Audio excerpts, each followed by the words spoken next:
dan percaya kepada Yesus. Amin. Amin. Ini dulu Bapak Ibu Saudara. Sekalipun Alkitab tidak mencatat bahwa Lazarus adalah seorang yang percaya dan benar hidup kepada Tuhan, tetapi dengarkan Bapak Ibu, waktu dia mati, dia dibawa ke pangkuan mana? Ayo, pangkuan Abraham. Kenapa tidak dicatat pangkuan Daud, pangkuan Nuh, pangkuan Yakob, kan gitu toh? Atau Isa? Tapi Alkitab bilang dibawa di pangkuan Abraham.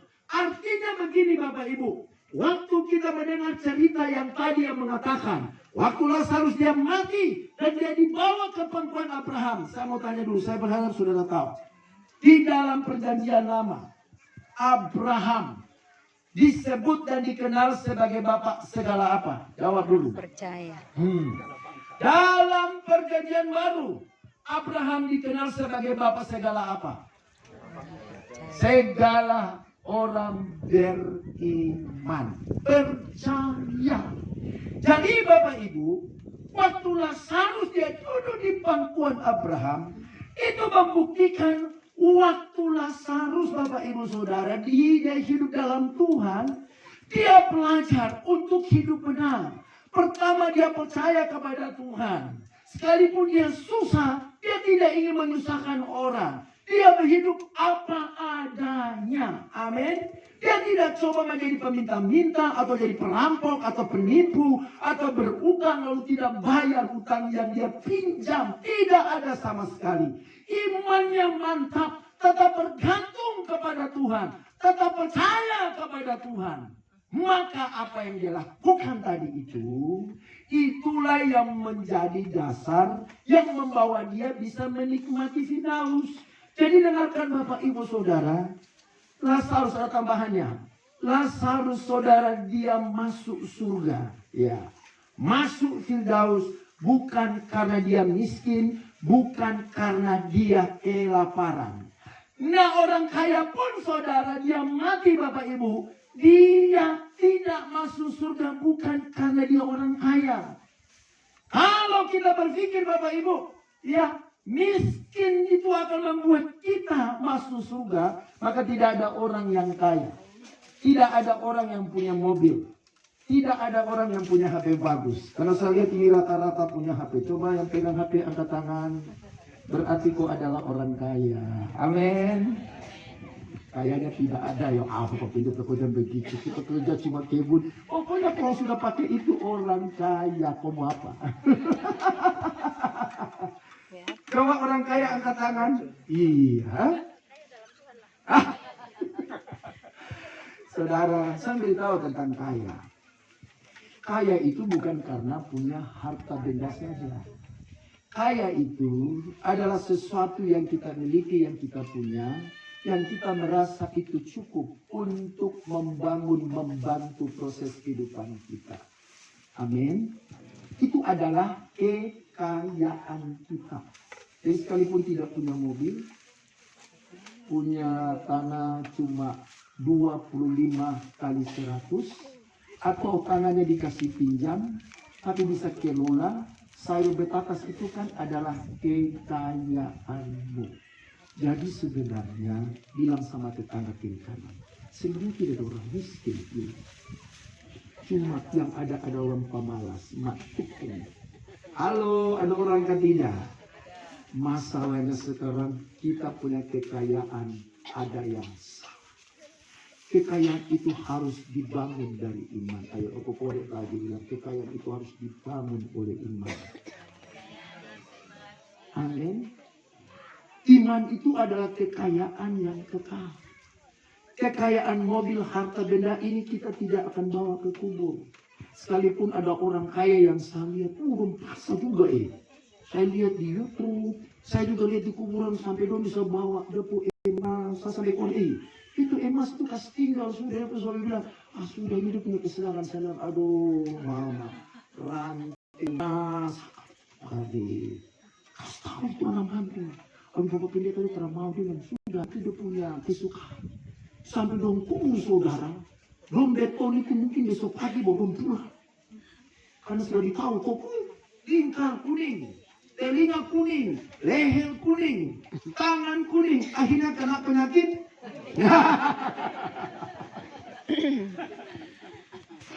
Aduh, hidup dengan kemewahan, tapi tidak punya kepedulian Bapak Ibu, pasti masuk neraka. Ngeri Bapak Ibu Saudara dengan kehidupan yang kita tidak jalani dengan benar.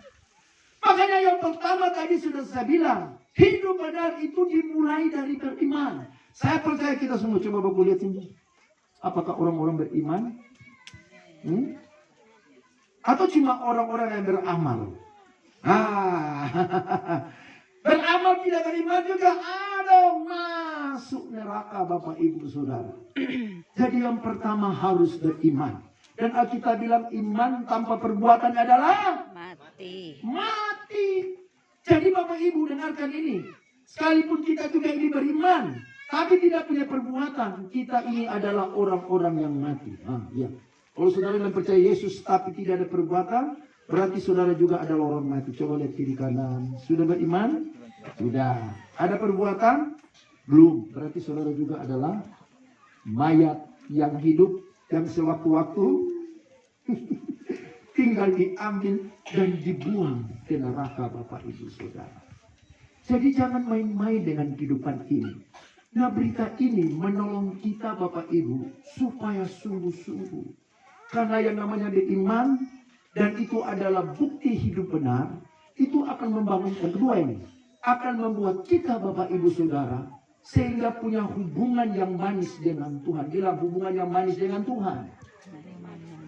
Hubungan manis itu lewat apa? Lewat doa, lewat beribadah. Ya, saya berharap Bapak Ibu Saudara yang ada di sini, kalau pas ada ibadah dari gerejamu, mau gereja apa silakan, karena Tuhan yang kita sembahkan Tuhan yang dimiliki oleh semua gereja, toh?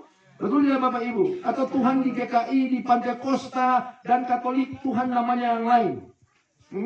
Apakah Tuhannya orang Pantai Kosta Tuhan Yesus? Lalu Tuhannya orang Katolik adalah Tuhan Paus? Tidak kan? Namanya sama. Nah, setiap kali ada ibadah, jangan main-main Bapak Ibu Saudara. Kalau hari Minggu itu cepat pergi beribadah di gerejamu masing-masing. Jangan tidur Bapak Ibu.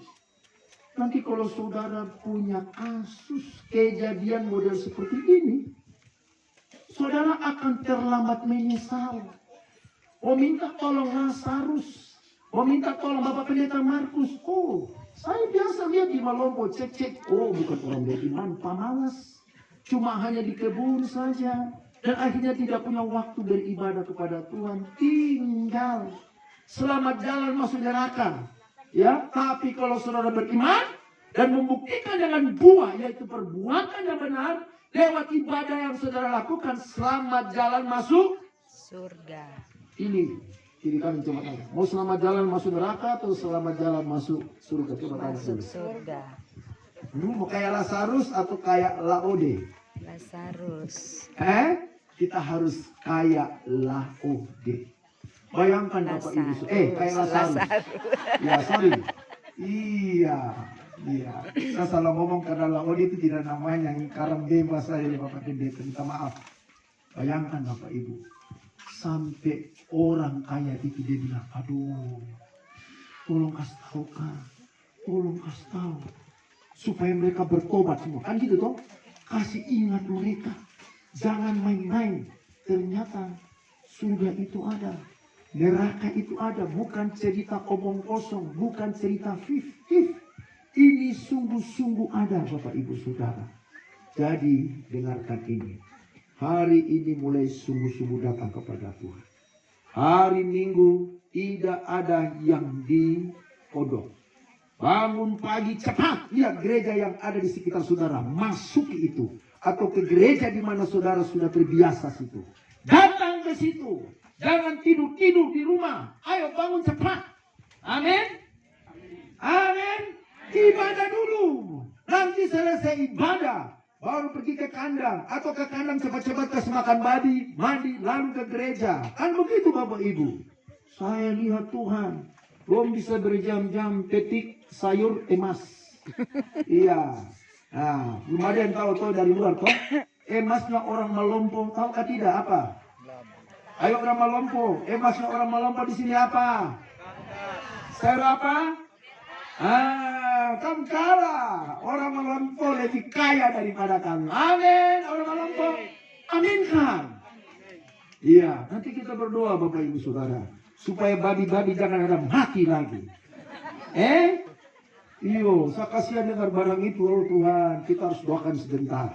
Tapi syaratnya itu harus datang sama Tuhan. Matius 6:33 bilang apa? Carilah sayur betatas lebih dulu. Cari apa? Carilah dulu kerajaan Allah serta kebenarannya. Maka sekalian itu akan ditambahkan kepadamu. Kenapa masih merasa kurang? Karena salah cari. Betul tidak? Iya toh? Ya, cari yang pertama dulu, cari Tuhan. Amin Bapak Ibu Saudara. Nah, kalau kita mengerti ini, kita mengucap syukur kepada Tuhan. Indo Mama Rama sudah di surga. Sudah ada di pangkuan siapa? Pangkuan Tuhan Yesus. Cukup Lazarus saja yang ada di pangkuan Abraham menjadi cerita yang menarik bahwa pentingnya kita menjadi orang yang beriman. Terakhir, Paulus bilang begini. Tidak semua orang Israel adalah keturunan Abraham. Dia bilang begitu. Tapi setiap orang yang percaya kepada Yesus, termasuk kita yang ada di sini, orang Toraja, orang Papua. Kalau kita percaya kepada Yesus, ternyata kita juga adalah keturunan Abraham. Abraham yang dikenal sebagai bapak beriman. Iman yang dimiliki oleh Abraham. Iman yang ada pada Abraham diwariskan kepada kita yang adalah anak-anaknya. Kita tidak bisa pungkiri, keselamatan itu datang dari orang Yahudi. Dan orang Toraja, orang Papua, orang siapa saja menerima keselamatan itu lewat iman kepada Yesus. Inilah yang menjadi dasar sehingga akan membawa kita menikmati Firdaus. Dan kalau kita mengerti ini Bapak Ibu, siapapun nantinya ketika dipanggil oleh Tuhan, termasuk Indo 40 hari yang lalu dipanggil, kita bersyukur dan kita tidak perlu merasa kehilangan yang berlama-lama. Cukup 2 hari 3 hari ada rasa kehilangan. Saya pun ketika Mama Rama dipanggil oleh Tuhan, saya rasa kehilangan karena selalu mendampingi dalam pelayanan di sini Bapak Ibu Saudara. Tapi saya tahu rasa kehilangan itu sudah tidak ada. Kita punya iman yang sama. Kita sama-sama sedang menikmati hidup yang kekal. Cuma dia lebih dulu menikmati kehidupan yang nyata yaitu kehidupan kekal. Sedangkan kita ini masih menikmati hidup yang kekal di dalam iman. Dan ternyata nanti setelah kita mati, tubuh ini diserahkan kepada tanah. Baru ada roh dan jiwa yang akan diganti dengan tubuh yang baru dan tubuh itu bersifat kekal. Jadi Bapak Ibu Saudara, coba pegang tubuhnya. Masih merasa segar? Sudah mulai merasa tua? Sakit-sakitan?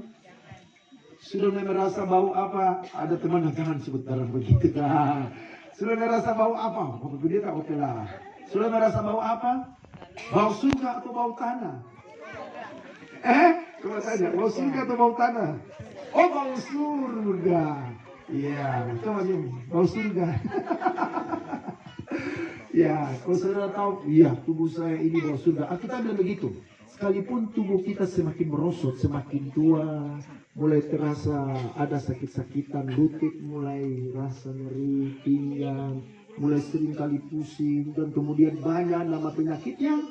Tapi kalau roh dan jiwa ini dipertanggungjawabkan benar-benar di hadapan Tuhan untuk kemuliaan nama Tuhan, dengarkan Bapak Ibu Saudara, justru ketika Tuhan panggil kita, waktu kita dipanggil, kita akan diberikan tubuh yang baru. Dan biar berita ini menjadi berita sehingga kita tetap mengucap syukur kepada Tuhan. Bapak Rama tetap mengucap syukur kepada Tuhan. Karena kepergian Indo Mama cuma sementara, hanya mendahului. Dia duluan karena dia punya rumah sudah selesai, sedangkan kita belum selesai, lagi dibikin. Ada yang mau minta dibikin cepat, mengalir saja rumahnya dibikin. Biar waktu Tuhan saja yang mengatur. Jangan karang-karang bebas. Indo dipanggil karena Tuhan lebih mengasihinya. Tidak ada ayat yang bilang begitu. Berarti selama ini saudara tidak kasih dia, makanya Tuhan panggil. Kan salah kalau ngomong begitu. Yang benar memang sudah waktunya. Jadi jangan karang bebas. Yang kedua, jangan juga pernah bilang jangan kasih karang-karang bebas. Oh, mama sudah tidak sakit lagi. Karena ada orang sudah dipanggil dalam keadaan tidak sakit. Nanti tidak adil. Semuanya karena ada dalam waktu Tuhan. Jadi jangan karang bebas. Percaya semua ada dalam kedaulatan Tuhan. Dan mulai mempersembahkan tubuh ini yang benar untuk kemuliaan nama Tuhan. Mari kita bangkit berdiri semuanya. Haleluya.